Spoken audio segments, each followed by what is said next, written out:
for him. Anything in Deuteronomy? Okay. I want us to back up. We should be able to finish this book pretty easily.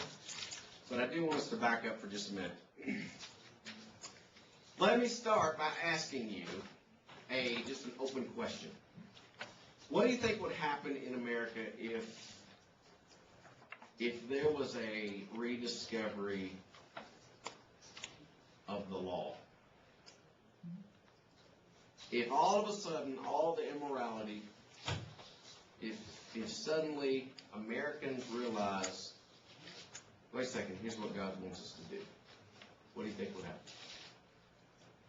We become more prosperous. Do what? We become more prosperous. I think people would laugh at you. You think people would laugh? Yeah. I think they'd have real trouble trying to adapt to the new law they've gone so far from it. Try to, in a way, try to get your hands around, what if we physically dug up something that we determined was actually God's laws, and we realized here in America we were violating? What do you think would happen?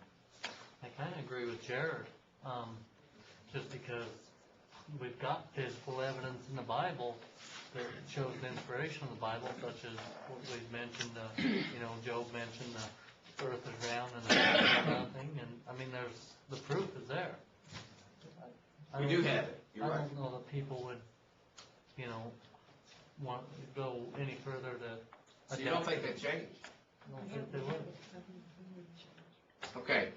Open your Bibles to 2 Kings chapter 22. 2 Kings chapter 22. We have a new king from Judah. 2 Kings. He is 8 years old when we're introduced to him. His name is Josiah. And what you're going to read about Josiah is he did what was right. He walked in the footsteps of the ways of his father David. He did not turn to the right or to the left. But here's what I want us to focus on. Look very carefully at verses 3 and following. Came to pass the 18th year, King Josiah, that the king sent Shaphan, the scribe, the son of Azaliah, to the house of the Lord, saying, Go up to Hilkiah the high priest, that he may count the money which has been brought into the house of the Lord, which the doorkeepers have gathered from the people. Let them deliver it into the hands of those doing the work, who are overseers of the house of the Lord. Let them give it to those who are in the house of the Lord doing the work to repair the damages of the house. Now, before you read any further, you need to understand what he is talking about here is they were going through a renovation of the temple. This was like HGTV for the temple. We're putting in granite countertops and whatever. Pick back up in verse 6. To the carpenters, the builders, the masons, to buy timber, to hew stone, to repair the house. However, there be need no accounting made with them of the money delivered into their hand, because they deal faithfully. Then Hilkiah the high priest said to Shaphan the scribe, I have found the book of the law in the house of the Lord. Hilkiah gave it to Shaphan. He read it. So Shaphan the scribe went to the king, bringing the king word, saying, Your servants have gathered the money that was found in the house, and they delivered it in the hand of those who oversee the house of the Lord. And Shaphan the scribe showed the king, saying, Hilkiah the priest has given me a book. Shaphan read it before the king. So they're doing this renovation on the temple. And lo and behold, as they're tearing out old countertops and putting in new ones, they find the law. And he reads it to the king. And notice what it says next.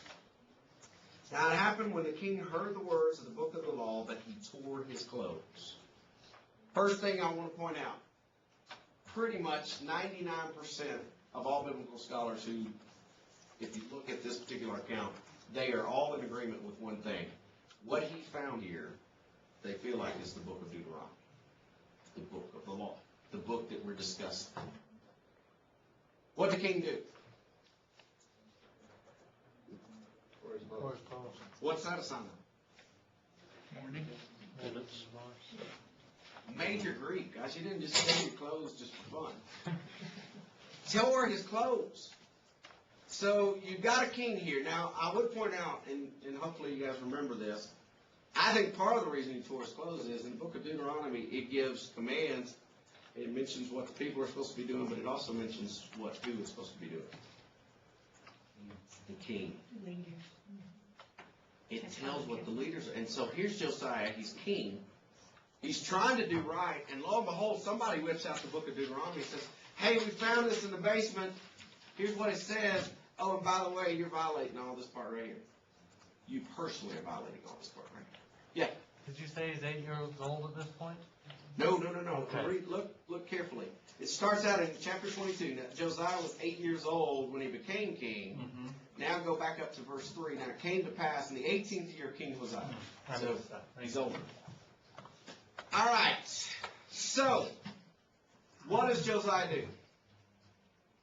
Tears his clothes. He repents He repents. for the people. Big time. Not only does he repent, he actually does something about it. He gets everybody together. They read the law. He has a sweeping reform to try to get back to the law. So, let me ask you how, I'm going to rephrase the question again. See if, given the context of what we just studied here in 2 Kings, how would our nation change if they would hear the word of God again? They repent. I pray they would repent.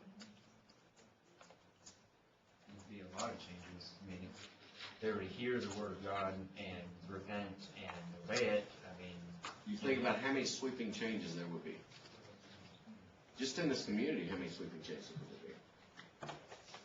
I mean, I don't know about you guys, but these days, when I go out, and I'm just taking one aspect, in modest dress, I'm visually assaulted from every direction.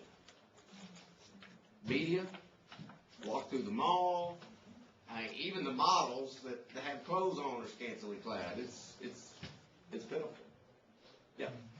I was just thinking, I can't help but think I've been a little bit influenced by the Doc Hype research that we've done. Really? Where you kind of look at this and you say, they found the law. Well, it was just Josiah and a few of the other guys who got together and sort of wrote their own little bit, and that way they could sort of do what they wanted with the people. And of course, the main argument that they make is, or one of the arguments they make is it's highly unlikely that these people were able to sort of bring out a law book. Why would you lose a law book in the first place? Okay, and that is a great question. Why do you think it got overlooked? Because they turned away from the Lord. What all had gone on? Think about historically speaking. Now let's narrow this down. Oh, I can't throw up PowerPoints, can I? Yeah. Can I? Oh, sweet. You guys want to get the... I didn't even plan to go here, but since we're going here.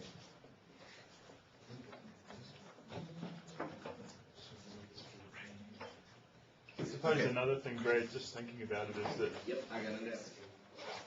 books and scrolls and things would have been far easier to misplace back then than they are now, because of the lower reading rates and things like that. It would have only been a select few who had control of that. Historically speaking, what have we been through by this point? Another point you can make is that it was the kings who found this and brought it before the people. But, of course, we have the book today, but our leaders aren't willing to do that. And that's a point we're going to get to here in just a minute. The fact that, guys, I mean, when you boil it all down, do we have the law? Do we have the book of Deuteronomy? Do we have the New Testament? Absolutely we do. We're just throwing it out the window. I mean, we have it better than they did because they only had one copy. So everybody had to come together to hear it being read. I got copies on my phone, got copies on my computer, copies in my house. So, overall, we're light years ahead of where they are. And you think about Obama, and there's people that love and follow him so much. If he took this out and says we need to be following this, let's do this, Oprah and whoever else that love him so much, I bet you they'd follow right along with him. We're not a Christian Possibly. nation. you know. But, and here's what we gotta be careful of, guys. You know, would I like to see some of influential people turn to God and lead people the right way? Absolutely. I mean, there's no doubt. But, do we want people following after men? Which is ultimately what I think some of them would do. Because they're still gonna be just as lost as they are. If Oprah Winfrey says, hey, I'm going to put the Bible as my new book club selection, we're going to talk about it, read about it, would I be glad? Absolutely, because it's not going to hurt, for sure, people getting into the Word. But are those people, just because she's made a new book club selection, are they saved? Oh, that's a good point. No. Somebody else had a point while this is coming up. I was just going to mention, Manasseh was a previous king and reigned for 55 years. He's one of the most evil that Judah had. And that's where I was coming back with somebody asked the question, how can you lose the law? Guys, remember, we've already been through a period of judges. They didn't want judges. Then they assigned kings, and we are still a united nation. Somebody give me the 4 kings in order. Saul. Saul, David, Solomon. Who was the 4th that really? Rehoboam. Rehoboam. Okay. So at Rehoboam we get a split. Then we get a succession of 19 kings. And I'm going to put a slide up there for someone who are open. It's a really, really good file. All of the ones up north were evil. I mean, you can argue with me, we can debate about it all day long, but I've gone through, I've written down every single one of the names and what they did. Every single one of them were evil. When you come down to the southern kingdom of Judah, you do have a few that were good. Josiah being one of them. A lot of them are what we would like to call neutral, but the real, I mean, when you get into the context of what they were doing, guys, they didn't tear down the high places. They still allowed idol worship. So even though they weren't, quote, bad, they weren't good. And to me, if you're not with the Lord, you're against Him.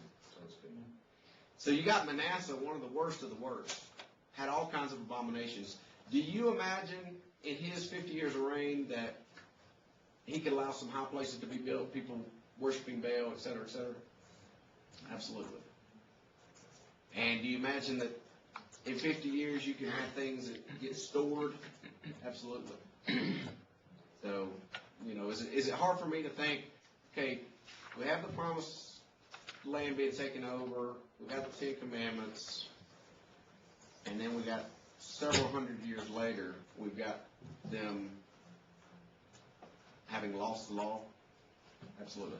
I want to throw this up because and you guys can tell me if we've already discussed this, if we haven't spent much time here. If we haven't talked, have we talked about this kind of stuff, the slides? Okay. I don't know how good you guys are at memorization. Let me strongly encourage you to memorize these 2 slides. It will make your world so much easier when you're studying the rest of the Old Testament. And here's why I say that. You got 12 tribes total. How many of them go north? 10. Of those, 19 kings were evil. The prophets you see there at the bottom. Guys, those are the prophets who were sent north in order to call Israel back. And yet, we know what happened to them. This is my quick and easy summary. 2 Kings 17, the north, all of the north, Israel was given over to the Assyrians. Now, in your notes, in your mind, wherever you're taking this down, put a big exclamation mark and write, heard from no more. Because do we ever pick back up with the northern tribes? The rest of the Bible, guys, is dealing with what? Judah. So if you can mentally in your mind get that there was 12 tribes, they were united, we went through these 4 kings. Rehoboam hits, they split. They split, 10 go north, they have 19 kings, they're evil. They're taken over by the Syrians, and then we don't hear of them anymore. The southern tribe is Judah. They're made up of 2 tribes. Tell me who they were. Judah and Benjamin. They also had 19 kings. And I put on here most of which were evil, because the realism is most of them were. We then look at these guys, and see, to me, I'm one of those guys, I got to think logically and simply in order to really get stuff down. These are the prophets that were sent to the south to call Judah back. So when you hear a preacher, or when you guys preach and you say Jeremiah, Ezekiel, Daniel, you need to be mentally thinking south, Judah, prophets that were trying to bring them back. You see how you can kind of distinguish them and start making more sense of it. And there again, you guys know 606 BC was the first time they were taken away. There's actually 3 secessions, but just mentally speaking, that's kind of an easy way to look at it. They were given over to the Babylonians. So what we follow throughout the rest of the Bible is Judah. And them coming back and rebuilding the walls, rebuilding the city, and eventually Jesus coming through that lineage. All right. Questions, comments, thoughts? Could you flip back? Oh, I just need to know, there was Elijah, Elisha, Isaiah, and Yep. Amos. Who else was there? Hosea. Israel? Oh, yeah, Hosea. Great. I will point this out just because this is one of the things this is a thing I do on how far we're gone. 200, whoa, back up. It took 213 years for the northern kingdom of Israel to be given over to the Assyrians. 213 years, God's chosen people, He says, I'm done with it. 349 years for Judah. And again, I think part of the reason why Judah lasted longer was because they had some good kings. You know, if you have a few good leaders sprinkled in there, then hopefully God's long-suffering and patience is going to bear out. But the question that I always pose to people is, how is the United States of America? And the answer is, we fall right between those two dates. Very sobering to think about. We declared our independence in 1776. God gave up these people. They were His chosen people. And yet here we are literally following all the abominations that they're doing. I'll go and show you. If you really do a study,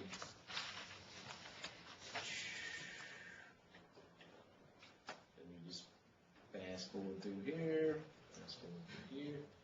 He mentioned Manasseh. I use him. Those were a lot of the major sins that they were committing during the period of the kings. The obvious question that I ask people is, okay, when you look at that list, does that sound like America today? It's right on. And the answer is yes. All right. Somebody tell me what the term Deuteronomy really means. The law repeated? Okay? Second law. If we go back and we look at the root of the word, we say, okay, what does Deutero mean? Anybody that's taken language courses, you know what that means? Deutero means second. Nomos means what? Knowledge. Okay, or law. Yeah. So it's the second law, second reading of the law. The way we talked about the fact that Exodus, Leviticus is written for the priests, and it gives them the law. Deuteronomy is the Cliff Notes version, and it's written for the people. So there is a pretty big difference. Why does Brad like it so much? Tell me what Jesus used in every single instance when He was being tempted. Obedience. Guys, that's strong to me. You know, if Jesus Christ can resist sin with this book, then we need to get into it. When He was asked what is the greatest commandment, what did He quote? I love God. Which is straight from Deuteronomy 6. Deuteronomy 6, you shall love the Lord your God. That's the Shema that we talked about. So, is this book important? Does it play a pivotal role? Absolutely it does. Jesus Christ apparently immersed Himself in it enough to where when He was fighting sin, this is what He quoted. When He's asked what is the greatest commandment, boom, this is what He quoted. Let's see. Which brings up an interesting point.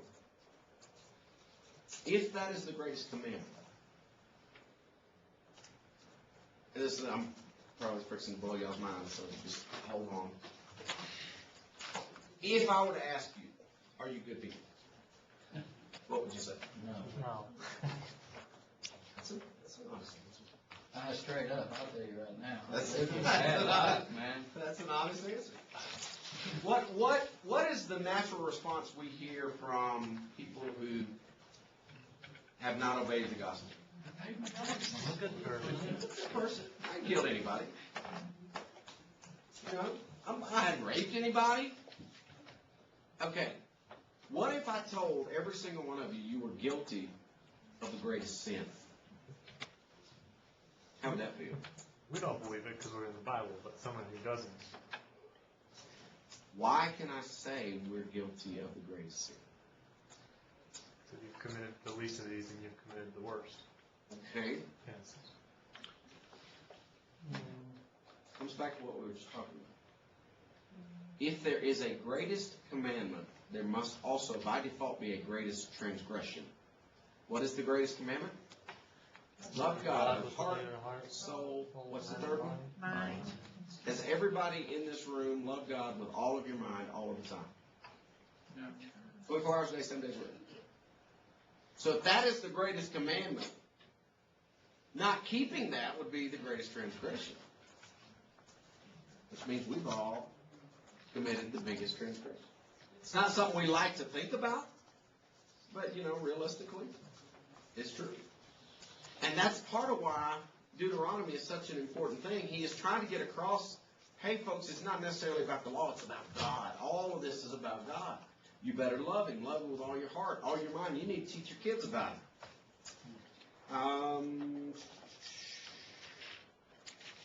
Which ultimately would bring the need for what? Since everybody in here has transgressed the greatest sin, what are we therefore in need of? Savior. Jesus Christ. I mean, I'll look at you and tell you, I have definitely not loved God with all of my heart, soul, and mind all of my life. Haven't done it. In fact, if somebody is on this interstate when I try to get back to where we're staying and you cut me off, there's going to be a split second that I'm not loving God with all of my heart. As my wife called it, a road rage. Get ready here in Denver. Here's the other interesting flip side of that. Who was sinless? Jesus. Which means he had to have loved God with all his heart, soul, and mind. Now try to get your hands around that for just a minute. That's phenomenal. Jesus kept this command. When Moses wrote, "Hear, O Israel, the Lord our God, the Lord is one," Jesus Christ heard it. A couple of thousand years later, kept it. He obeyed it. All right. Let's see what other little points I want to get before we...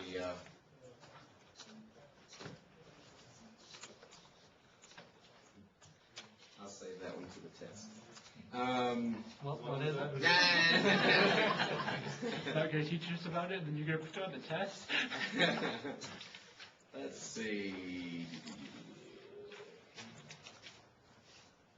Oh, yeah. In Deuteronomy 6, let's flip open there real quick. I know we've covered this already, but we are going to get through. Deuteronomy 6, we got the Shema, we got where he is saying, hey, this is what you need to do. You need to tell it to your children. You need to do it in all of these situations. Basically saying, bind up, seal it, protect it, teach it. You know what is one of the first questions you will probably be asked if you're ever asked to be on a jury? This is free information right here. You don't have to pay for it. What do you think? Do you believe he's guilty? They can't ask. I don't think they can ask. Do you swear? And think about it in the context of what we just read. He says, bind it on your hand, bind it on your forehead, as a sign, remind you. One of the first questions the lawyers will ask to decide whether to weed you out is do you have any bumper stickers on your car, and if so, what do they say? Now, why would they ask that question? Because you have a big, if you're judging a case that has to do with kids or something, and you have a big sticker that says every kid is important, then they're going to be like, well, I don't want that. Because it tells something about you, does it not? It tells what you're passionate about. It tells maybe what some of your core beliefs or thoughts are. So you got bumper stickers that say, honk if you love Jesus is a little bit different than having a Darwin fish. Or, you all know what I'm saying. You had a comment? Thought? Oh, just, that shows, they look for people that aren't real strong one way or the other. Absolutely. And if you've got it plaster all over your car one way or the other, then you're pretty strong. Absolutely. The point I'm trying to get you to see right here is God was trying to impress upon them the importance of putting this in front of them all the time, to saturate themselves with it. If they were living in modern times, man, it would be bumper stickers all over the place. It'd be like a billboard on their car. They'd have it on their dashboard, all over the place. And obviously they wouldn't get selected for jury. The main theme, if you back up to Deuteronomy chapter 4. Somebody tell me if you've got a New King James Bible, what does your Bible say in regards to right above verse 15? Like, what's the subject heading? Beware of idolatry. Beware of idolatry. That is probably that and love God are the two, and realistically they go hand in hand if you think about it. If you're loving God, what are you not doing? Worship an idol. Absolutely. Those are the two main themes that are going to run concurrently through this book, over and over and over. How many forms of idolatry are there? Thousands. Okay? There's definitely more than one. Let me throw up on the screen if I can. Let me pull it up. Yeah, this is awesome. I'm not used to being able to, access my internet, my PowerPoint slides, and just throw them up there that quick. Here we go. Let's do this.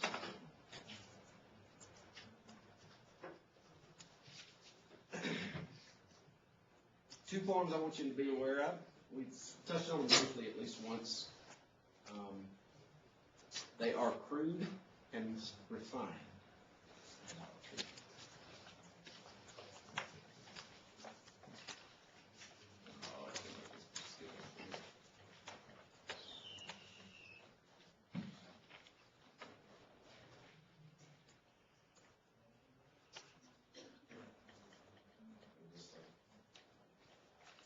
Crude and refined. Somebody try to define crude idolatry. Graven images. Okay. And what is the standard biblical? If I were to ask you guys, okay, turn in the Bible to an example of somebody talking about crude idolatry. Who do you go to? There's the calf. Okay. Obviously, the golden calf. What prophet really rebuked them? Back up. Yeah. Oh, nobody remembers? Everybody's mentioned Somebody it. by the name of Jeremiah? Oh, okay. Did We're gonna go- Jeremiah ridicule him at all? And say, hey, what are you doing? Why are you going out, taking a piece of wood, carving it, you're shaping it, and then you bow down to it? When you're the one that carved the piece of wood, you know it can't do anything for you. He got them for their hypocrisy as well, because they'd still go to the temple, worship the God, and then they'd go home to their idols. And exactly. Exactly. So that's crude idolatry. Refined idolatry is subtle ways of recasting God that robs him of his true character. So we adopt a God of our own making. Which one are we guilty of more today? Absolutely. The Big Ten. Absolutely. I mean, when you look at that, here's how I heard it phrased recently. I love this. God made us in his image, and now we're trying to return the favor. Meaning we're trying to make him in our image.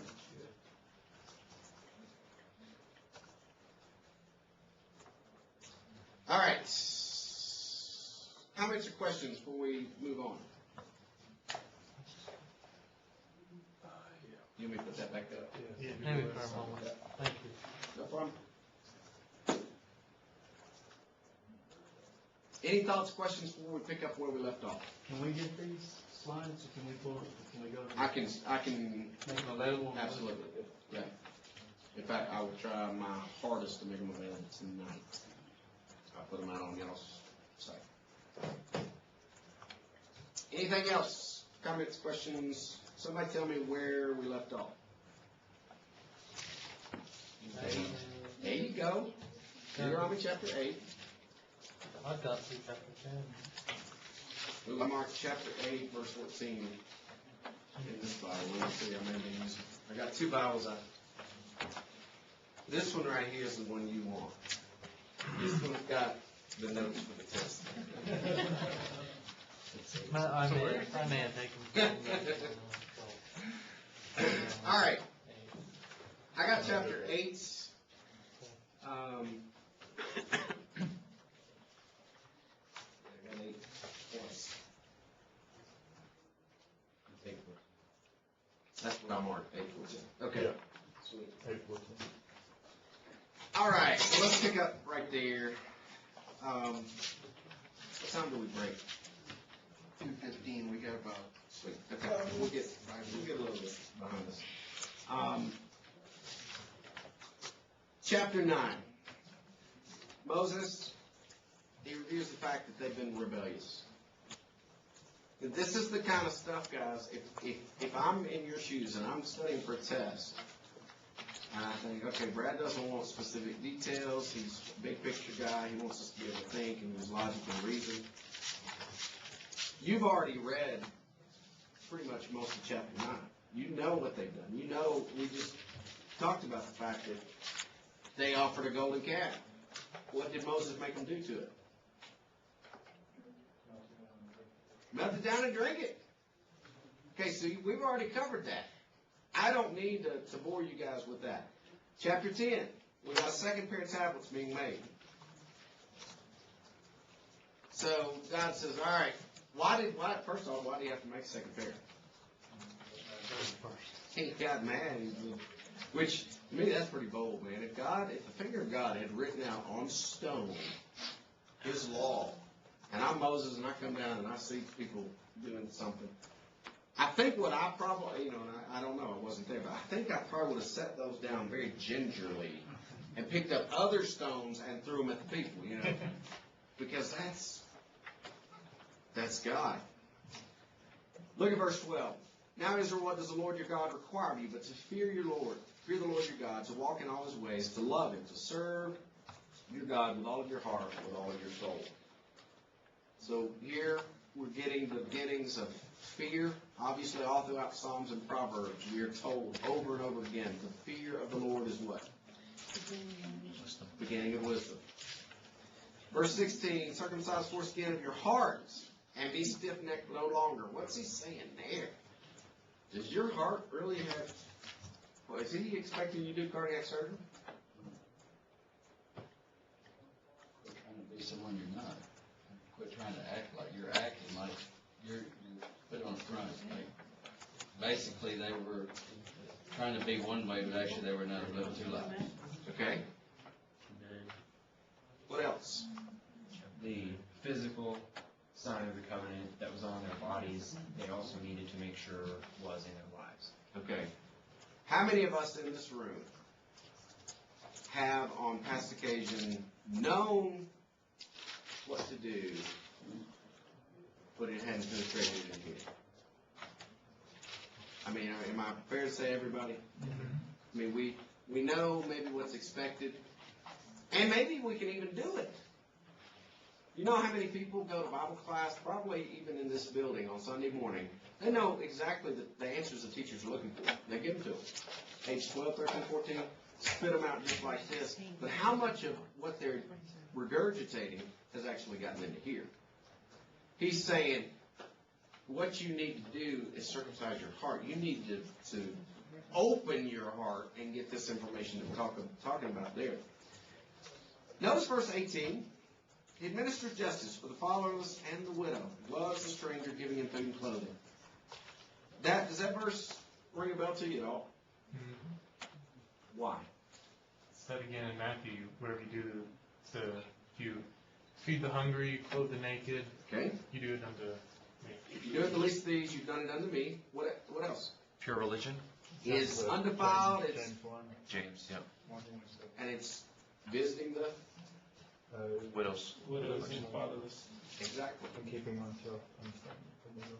Isn't that interesting that here we are, we're in, right before they're fixing to go into the promised land, and one of the very commandments that Jesus taught in the book of Matthew, whatever you do the least of these, what James mentions as being pure and undefiled religion is taking care of these less fortunate folks, which in Brad Harrub's estimation means that's something we must do. Verse 22, your fathers went down into Egypt, 70 persons. Now the Lord your God has made you as the stars of heaven in multitude. Bottom line at the end of verse 22, God kept his promise. We get into chapter 11. What you're going to find here, and we've discussed this pattern before, is in the book of Deuteronomy, there's a series of sermons. He says, hey, I'm preaching to you the short sermon, I'm reviewing your life. Now I'm going to preach to you this longer sermon. We're going to talk a little bit about what's going on, what you're going to expect, what's expected of you. And you remember, he gives blessings and curses. Which one does he spend more time on? Curses. He accentuates the negative, probably because he knows what's coming. But in chapter 11, he says, if you do right, if you obey, you're going to be rewarded. So this is the blessing side. Oh, sweet. Somebody gets to point me to the coffee. Tell me y'all have coffee. Oh, Yes, sir. That's me. Oh, Fresh wine. Did you just put your hand up for that? Yeah, you don't want me to. A mug? Yeah. No, I don't know. Yeah,